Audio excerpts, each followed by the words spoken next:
nation. No donation, no salvation. And remember, respect is everything. And we are back. And today we are looking at Iron Claw.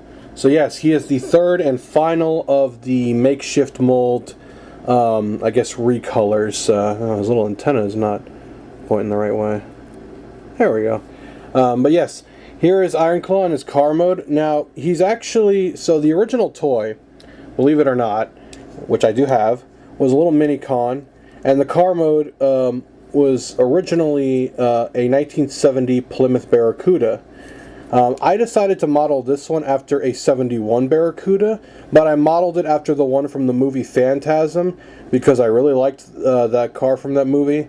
And the other reason too is because I do own all three versions of it, which those being oil slick and makeshift.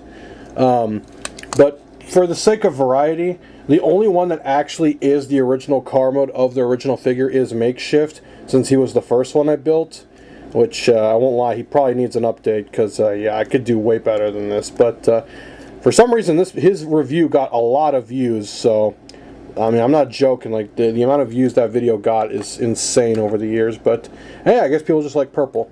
So there he is next to my original makeshift. And then here he is next to Oil Slick, who I modeled after one of the muscle cars from the last Ridge Racer game that was ever made. But here they all are, and here's all three of them with their Minicon counterparts.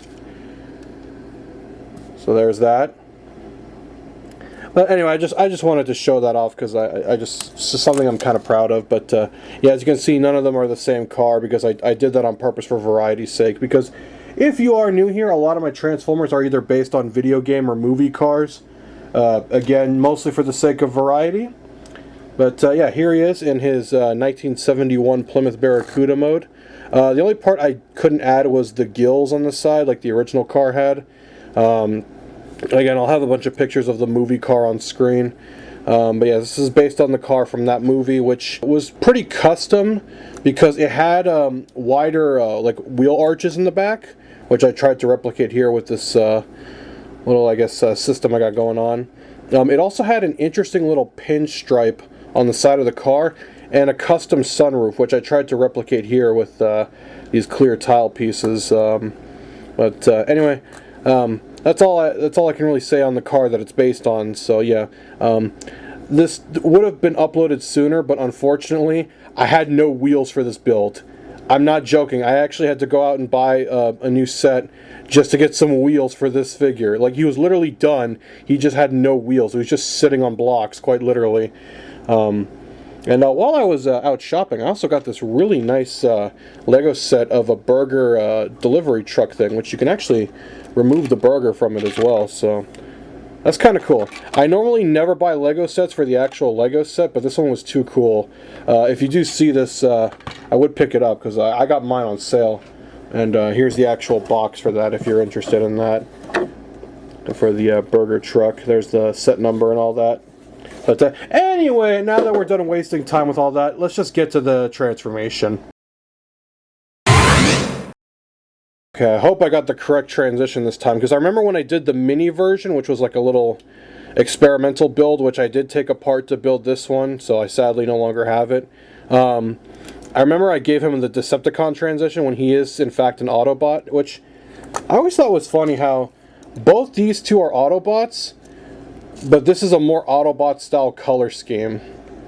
I don't know, I always thought that was funny to me for some weird reason, but anyway, that's irrelevant. Let's get to the actual transformation, because unlike the others, he also has his own unique kind of transformation. It is more or less like my standard car bots, but there's a little bit of a twist to it, because I did do something different with the legs. So I'll go ahead and fold the feet down, and there's the legs. So what you want to do now is go ahead and, so because of the way they're on this little hinge system, you want to pull them out ever so slightly, just to get a little bit of clearance on them. And then go ahead and fold that backpack up, just kind of get it out of the way. Then go ahead and bring the shoulders up. Go ahead and rotate the arms out like this. And yes, I did give him a claw because, you know, his name is Iron Claw, so He has a claw weapon of sorts that he can use to grab stuff with, which is always cool. He also does have a little blade as well, kind of like the original Minicon did, only much larger, and is red because I thought it looked cool. Go ahead and rotate this out. It also has this really nice ab crunch due to the piece that I use, so you know, he can do some cool poses with that. Then what you want to do, and I really like how this turned out, you split the license plate, and then that's how you split the legs. And go ahead and twist them just to give them a little bit of angle there. And go ahead and stand them up. And there is Iron Claw in his robot mode. And I figured, screw it, since while we're here, we'll bust out the other ones too. But anyway, there's all three of them. I tried to make them all look a little different since he's a Decepticon and they're both Autobots in my story. But anyway, I hope you all enjoyed that. I hope you all appreciated, you know, me getting out all three of them since they are technically a sharer of a mold. So, you know, it felt only fitting to get all three of them out for this, even though technically only two of them are on the same team. But I don't know what I have plans next, but until next time, you all have a good one. Hallelujah! Another soul saved!